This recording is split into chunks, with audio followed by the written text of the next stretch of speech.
প্রথম দেখায় সড়কের এমন চিত্র দেখলে মনে হবে দুর্যোগ কবলিত কোনো এলাকা এটি। সংস্কারের নামে গত 2 মাস ধরে এমন বেহাল অবস্থায় পড়ে আছে সড়কটি। রাজধানীর উত্তরখান এলাকার বেশিরভাগ সড়কের বর্তমান চিত্র এমন।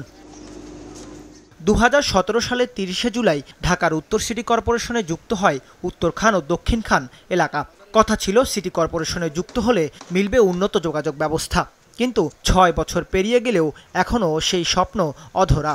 কষ্ট হয়, এই প্যাক দিয়ে যাইতে হয়, মাটি কাদা হয়ে যায়, তো অনেক যাওয়া কষ্ট হয়ে যায়। আমরা দীর্ঘমেয়াদী এই ভোগান্তি, আমাদের দুঃখ কষ্ট কোনো নেতারা শোনেই না। জি, আমাদের স্কুলে যেতে অনেক কষ্ট হয়, বিশেষ করে বৃষ্টি আসলে পুরো রাস্তায় পানি জমে যায়।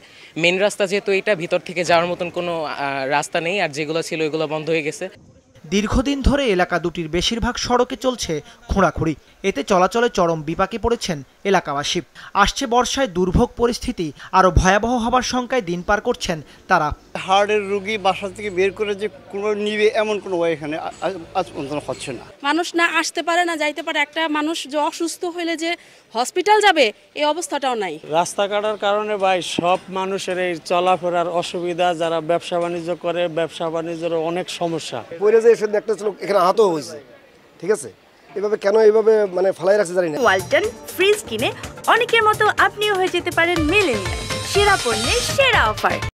তবে এলাকাগুলোর নির্মাণাধীন সড়ক ও ড্রেনের কাজ আগামী নভেম্বরের মধ্যেই শেষ হওয়ার আশ্বাস দিয়েছেন ঢাকা উত্তর সিটি কর্পোরেশনের মেয়র আতিকুল ইসলাম। দুপুরে দক্ষিণখান এলাকার চলমান উন্নয়ন কাজ পরিদর্শন শেষে সাংবাদিকদের এই কথা বলেন তিনি। আজকে অন্তঃসত্ত্ব মহিলারা যারা আছেন, বাচ্চারা যারা আছেন, মুরব্বীরা যারা আছেন, আমি সবাইকে অনুরোধ করব একটু সময় দিন।